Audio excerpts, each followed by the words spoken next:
Hello बच्चों, let's see this question. Calculate the average bond enthalpy of the OH bond in water at 298 Kelvin using the data or information given below. Delta H formation of H gas is 218 kilojoule per mole. Delta H formation of oxygen gas is 249.2 kilojoule per mole. Delta H formation of water in the gaseous phase is minus 241.8 kilojoule per mole. अब इसको the average bond enthalpy of the OH bond in water is defined as 1/2 of the enthalpy change for the reaction H2O gas forming 2H gas plus oxygen gas. Also determine the delta U of the OH bond in water at 298 Kelvin assuming the ideal gas period.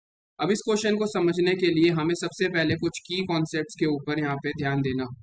हमें यहाँ पे क्या बोला है, the bond enthalpy of the OH bond in water is defined as 1/2 of the enthalpy change for the given reaction. तो हम क्या करेंगे, सबसे पहले जो हमारे को ये गिवन रिएक्शन है water gas forming 2 hydrogen gas plus oxygen gas, इसका हम क्या निकाल के लाएंगे, we will calculate the enthalpy change for this reaction.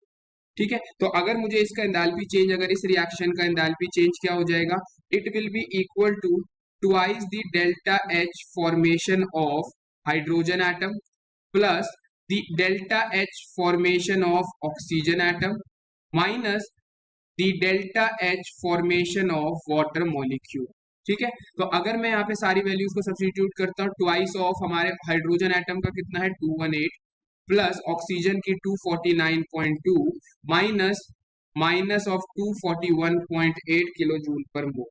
तो यहाँ से जो हमारी delta H of this reaction will come out to be equal to 927 kilo joule per mole के इक्वल हमारे पास निकल के आ जाएगा।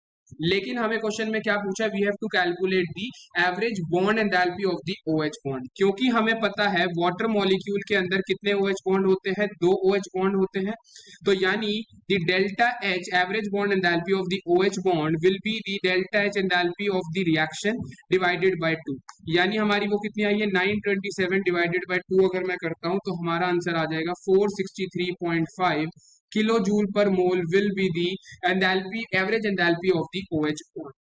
Second, from the ideal gas behavior we know that H is equal to U plus nRT होता है, that is enthalpy is equal to U, that is the internal energy, N is the number of moles, R is the gas constant and T is the temperature। तो U यहाँ से क्या हो जाएगा H minus nRT, enthalpy change हमारा कितना है 463.5 है, माइनस नंबर ऑफ मोल्स, एक OH बॉन्ड का इंटरनल एनर्जी निकालनी है तो N हमारा आ जाएगा 8.314 इंटू हमारा टेम्परेचर हो जाएगा 298 केल्विन डिवाइड बाय 1000, क्योंकि ये जो वैल्यू आएगी ये 8.314 जो होता है ये होता है जूल पर केल्विन पर मोल इनवर्स के अंदर, तो इसको किलो जूल में कन्वर्ट करने के लिए हम 1000 से डिवाइड कर देंगे।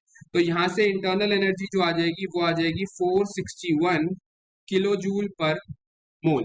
तो हमारे पास हमें क्या पूछा है, हमें बताना था delta H that is the average enthalpy of the OH bond, उसकी वैल्यू हमारे पास कितनी आ रही है 463.5 and delta U internal energy change जो आ रहा है हमारे पास वो आ रहा है 461 किलो जूल पर मोल।